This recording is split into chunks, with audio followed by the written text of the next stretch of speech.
Hey, fellow YouTubers, it's me once again, John Laval. Uh, Another video on electric cars and gas cars. I'm getting to be a real bug about that, and I get some nasty email too over it, but I'm not here to offend, I'm just here to inform. You can listen to me, you don't have to listen to me. I don't listen to me most of the time, so don't worry about it. Electric cars versus gas cars. Electric cars are very expensive. They're actually more expensive than the base gas car is. Apparently, sometimes be a lot more expensive, almost over double the price a lot of time. You're looking at, I've seen prices at about $43,000, where the base price car was between about 15 and 16 for pretty well the same car. So there's a price there. So if you think you're saving money by not going to get having to buy gas, you're already making your payments there in the price of the car. The second thing is that battery life. Now I know they're trying to improve that because it's a real downfall of that car is the battery. Batteries are worth about half the price of the car. So if you paid, we'll just say it's a really, really cheap electric car, $20,000, you're looking at $10,000 plus labor to replace the batteries. The other problem with the batteries is the battery life. That's why I'm saying they're improving the price of the battery life. You're looking at about lithium batteries. I think they're good, like decent lithium. These might be liquid batteries, but the liquid wouldn't run any longer anyways. Looking at 1,000 charges, so you're saying, well, that's 1,000 charges is a lot of charges. If the car has a 40-kilometer range, you're charging it every day. There are 365 days in a year. If you figure out what 1,000 charges is, you are 15 days short of 3 years.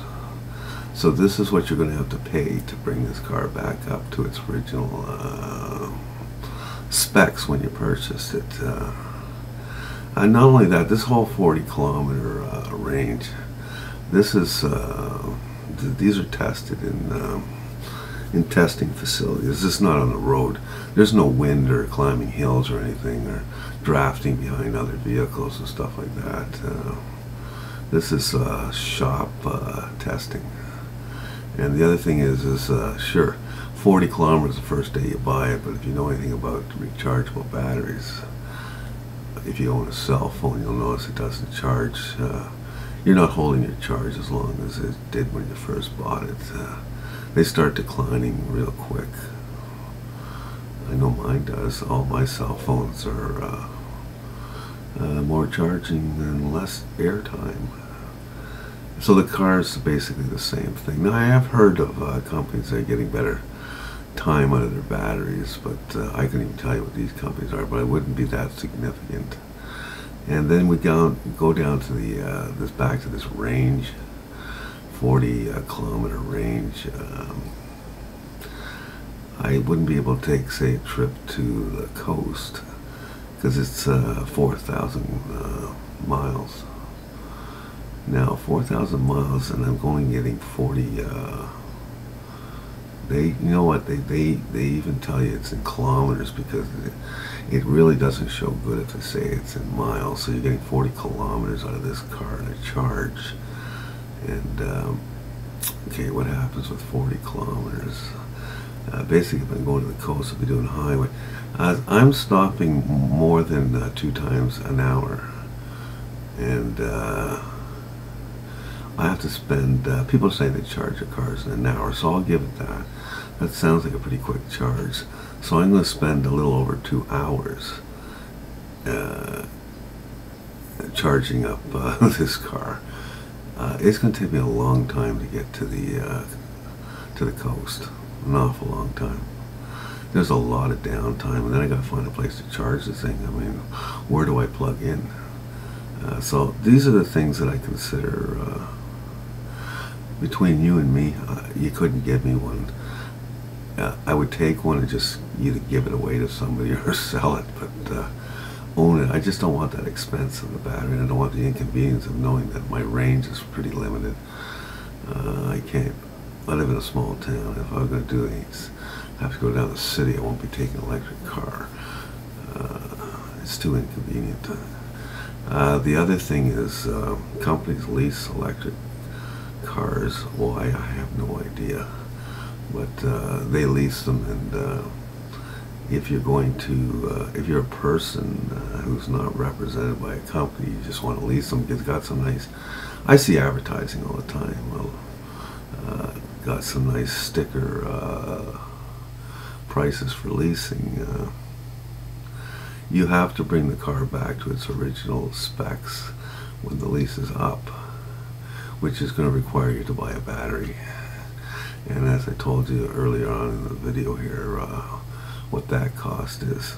Now, if you were to take that cost and say, let's say you gave me $10,000, what I could do with that $10,000 opposed to buying a battery, I drive a small car, a vehicle right now, a Honda, one of those little all-wheel drive recreational vehicles. Anyways, I just took a trip. I was on the road for about a couple hours, and the truth of the matter was that the gas needle almost didn't move.